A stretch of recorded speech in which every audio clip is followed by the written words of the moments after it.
Roland Moitrel est berger en baie de Somme. Il y mène en saison ses brebis et celles d'autres éleveurs. Là, en fin d'hiver, les agnelages ne sont pas tout à fait terminés. Les brebis sont à pied sec en bergerie. Difficile sur tout le littoral de trouver plus fin connaisseur de ces pâturages d'estran, ces prés qu'on dit salés parce qu'ils sont situés entre terre et mer. J'ai commencé dès que j'ai fini l'école, tout jeune. Enfin, on a toujours été élevé sur la baie. J'avais mon père qui avait des moutons, j'avais un oncle qui était berger. Enfin, tout petit, on venait dans la baie, on connaît la baie. Quand ils pâturent en baie, les moutons ont une friandise, la pucinelle, une petite herbe finement salée qui ne pousse que si elle est régulièrement baignée d'eau de mer. La marée rythme forcément le temps du pâturage.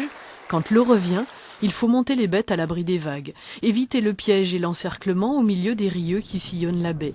Et pour ça, la simple lecture des horaires des marées ne suffit pas toujours. Mais si le temps est calme, elle ne montera pas. Et puis vous aurez une marée de 105 et puis un bon coup de vent et puis il va monter plus.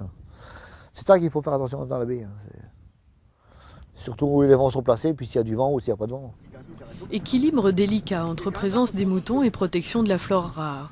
Pour protéger l'obione, une plante qui semble régresser, les troupeaux sont interdits pour les coefficients de marée de plus de 102. Mais l'AOC exige un nombre de jours de pâturage sur les prés salés. Ça nous entraîne qu'on vend les agneaux plus tard en saison, parce qu'il faut qu'ils aient un certain jour de pâturage en baie avant d'être vendus. Alors les jours qui sont enlevés de la baie, c'est les jours qui sont décomptés dans le cahier des charges du pâturage, si vous voulez.